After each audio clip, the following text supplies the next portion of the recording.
বুনিয়াতুত তালিবিন আব্দুল কাদের জিলানী রাহমাতুল্লাহি আলাইহির লেখা, তিনি তার কিতাবের মধ্যে লিখেছেন, কোন ব্যক্তি যদি জিলহজ মাসের 1 থেকে 10 তারিখের মধ্যে আমল করে, সে আল্লাহ রাব্বুল আলামিন তাকে 10টি পুরস্কার দান করবে। কয়টি?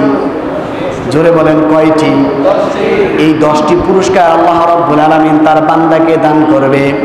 1 নম্বরে পুরস্কার হচ্ছে তার হায়াতের মধ্যে বরকত। সুবহানাল্লাহ, হায়াতের মধ্যে বরকত থাকবে। 2 নম্বর পুরস্কার হচ্ছে তার ধন সম্পদের মধ্যে বরকত থাকবে। সুবহানাল্লাহ, আমরা হায়াতে বরকত চাই, ধন সম্পদের মধ্যে বরকত চাই, কারণ হায়াত যদি বেশি পাই তাহলে আল্লাহর ইবাদত বন্দেগী করতে পারবো। ধন সম্পদ যদি বেশি থাকে মসজিদ মাদ্রাসার মধ্যে দান করতে পারবো। বলেন না সুবহানাল্লাহ। 3 নম্বরে আল্লাহর হাবিব সাল্লাল্লাহু আলাইহি ওয়াসাল্লাম বলেছেন তার পরিবারকে সমস্ত বিপদ আপদ বালা মুসিবত থেকে হেফাজতে রাখবেন। বলেন না সুবহানাল্লাহ। 4 নম্বরে হচ্ছে তার পাপগুলো মোচন হয়ে যাবে, পাপগুলো জড়ে পড়ে যাবে। সুবহানাল্লাহ। আমাদের পাপ আছে না নাই? জোরে বলেন না আছে না নাই? এই জিলহজ মাসের 1 থেকে 10 তারিখের মধ্যে যদি আপনি আমল করতে পারেন, আপনার পাপগুলো রব্বুল আলামিন মোচন করে দিবে, রব্বুল আলামিন মাফ করে দিবে। তারপরে হচ্ছে 5 নম্বরে তার নেকিগুলাকে বৃদ্ধি করে দিবে। সুবহানাল্লাহ। নেক বৃদ্ধির দরকার আছে না?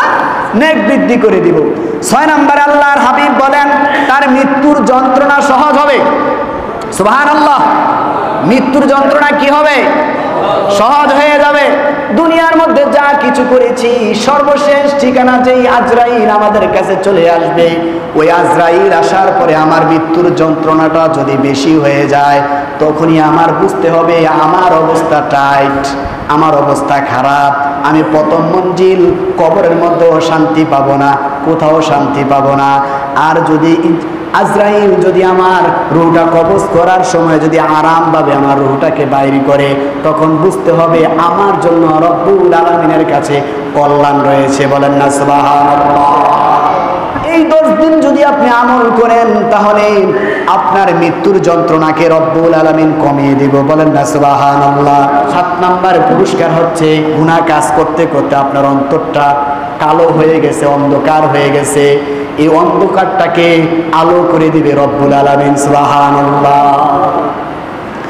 8 নম্বর পুরস্কার হচ্ছে কাল কিয়ামতের ময়দানে যখন মিজানের পাল্লা আছে না নাই, ওই মিজানের পাল্লায় যখন আপনার নেকগুলোকে ওজন দেওয়া হবে, তখন রব্বুল আলামিন আপনার নেকির পাল্লাটাকে ভারী করে দিবে। সুবহানাল্লাহ।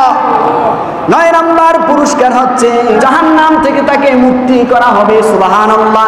আর কি লাগে? আর কি লাগে?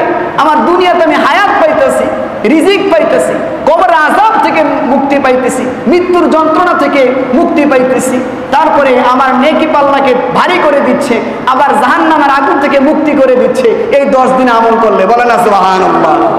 আরো জোরে বলেন সুবহানাল্লাহ। 10 নম্বর পুরস্কার হচ্ছে রব্বুল আলামিন তাকে জান্নাতের আলা মাকাম দান করবে। আপনি যদি জান্নাতের 1 নম্বর স্তরে থাকেন, এই 10 দিন আমল করার কারণে রব্বুল আলামিন আপনার জান্নাতের স্তরগুলোকে বাড়িয়ে দেবে। সুবহানাল্লাহ। এই 10 দিন আমল করার দরকার আছে না নাই? আরো জোরে বলেন আছে না নাই?